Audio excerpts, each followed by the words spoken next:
I hope you're all doing well. I'd like to take you back over 1500 years to 541 AD. This was during the decline of the Roman Empire and was during the plague of Justinian. The plague of Justinian is one of the first recorded pandemics in human history and was definitely one of the worst.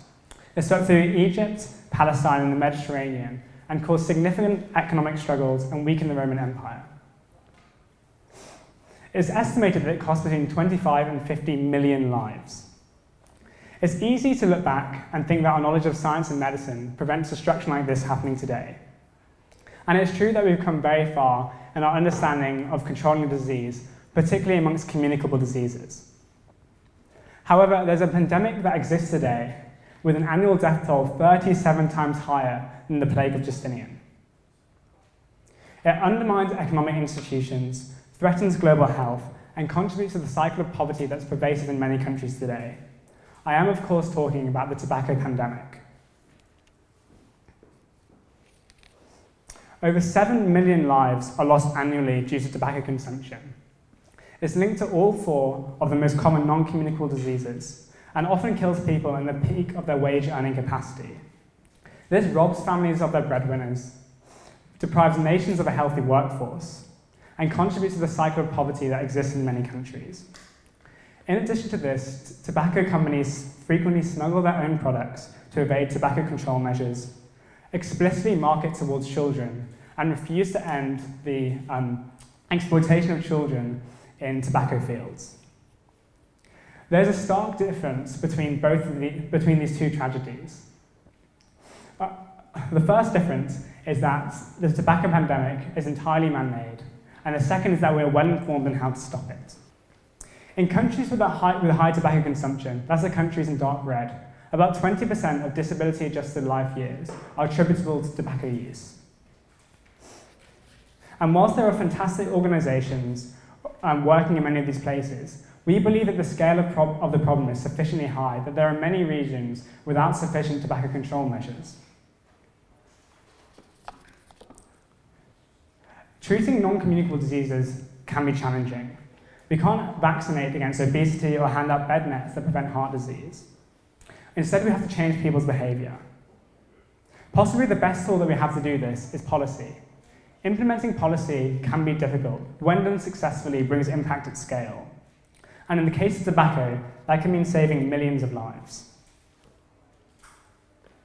The World Health Organization, increasing excise taxes of tobacco products is the most effective strategy we have in reducing tobacco consumption. The impact comes through 3 paths. The first is that people who would have stopped smoking never start. The second is that people who are already smoking smoke less. And the third is that some people quit smoking entirely. When we increase the price of tobacco products by about 10%, we reliably get a 5% decrease in consumption. And the World Health Organization recommend at least 70% of the price of tobacco products be attributable to excise taxes. But most countries are unfortunately well below this threshold. We created good policies to rectify this problem. This is an organisation that looks to improve public health in low and middle income countries to bring impact at scale. We're interested in policies that meet our 3 key criteria. That's evidence-based, high impact, and cost-effective. There are over 100 studies that show that increasing tobacco taxes reliably decreases consumption. It's recommended by the World Health Organization, and the Copenhagen Consensus state that this is the best policy in global health. There are also case studies of groups successfully advocating for increases in tobacco tax within their own countries. We believe that this policy is high impact due to this reliable decrease in consumption. But we do have some uncertainty about our ability to advocate for this policy change. However, after speaking to groups that have successfully done this, we're optimistic about our chances, particularly due to the increased revenue for government that is generated from this policy.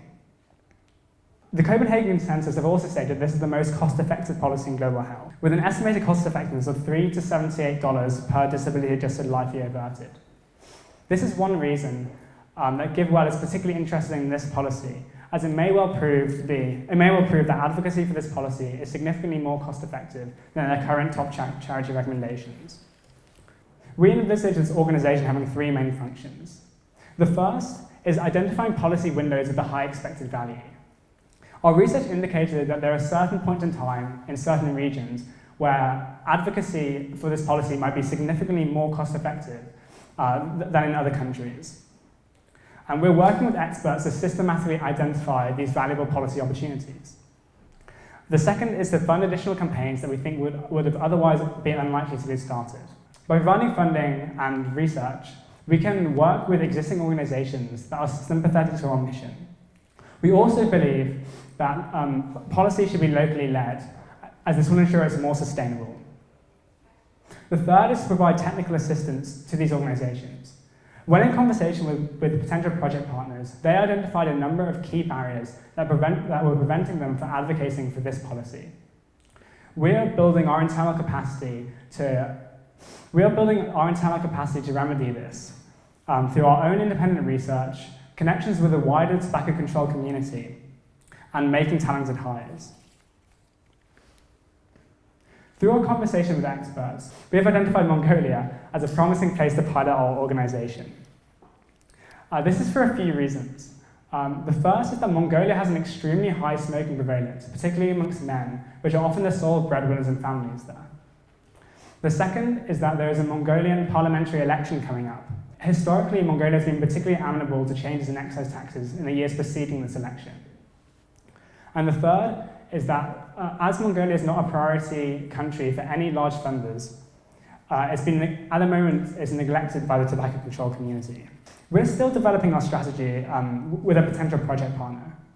But from conversations with numerous groups that successfully advocated for this tax, we think that the first step will be to identify stakeholders and then to advocate to these stakeholders through a variety of mediums, one of which is likely to be planning sessions with Ministry of Finance officials and parliamentary members. The next is to form a tobacco tax working group. We expect this will feature public health experts, Ministry of Finance officials, as well as media advocates. Other groups have told us that often it's advised that we do some data collection when we get there to form the baseline for a policy asked in the future, as it is not well understood what the tax levels are across the country. And we believe that this will put us in a good place to formally draft our recommendations for policy changes to the new parliament that will be elected in 2020. So one question you might be asking is, why us? Our working hypothesis is that individuals who care about cost effectiveness, impact, and evidence might be well placed to start these organizations. And I personally believe that I am well placed due to my background in research from theoretical and translational neuroscience and synthetic biology, as well as successfully founding organizations in low-income countries in the past. Charity entrepreneurship has been a fantastic experience, and it's given me a network of global health experts, academics, and previous charity founders, and I'm confident that with your help I can make the right hires to found a successful organization. So if you're interested, how can you help us? Charity Entrepreneurship have kindly seeded us with a grant, but we're looking to raise some more money to meet our year one budget. And we're also looking for mentoring and advice, and if you feel like you are well positioned, or you know people who would be, we would love to chat with you to get as wide a picture on these issues as possible. I'd like to take this opportunity to thank Charity Entrepreneurship and our potential project partner, National Cancer Council of Mongolia, as well as these other organizations that have been instrumental in developing our strategy. I'm confident that it would have taken us far longer to get to where we are without the existence of these organizations. And if you, like them, are excited about our mission, I'd love to chat with you downstairs. Thank you.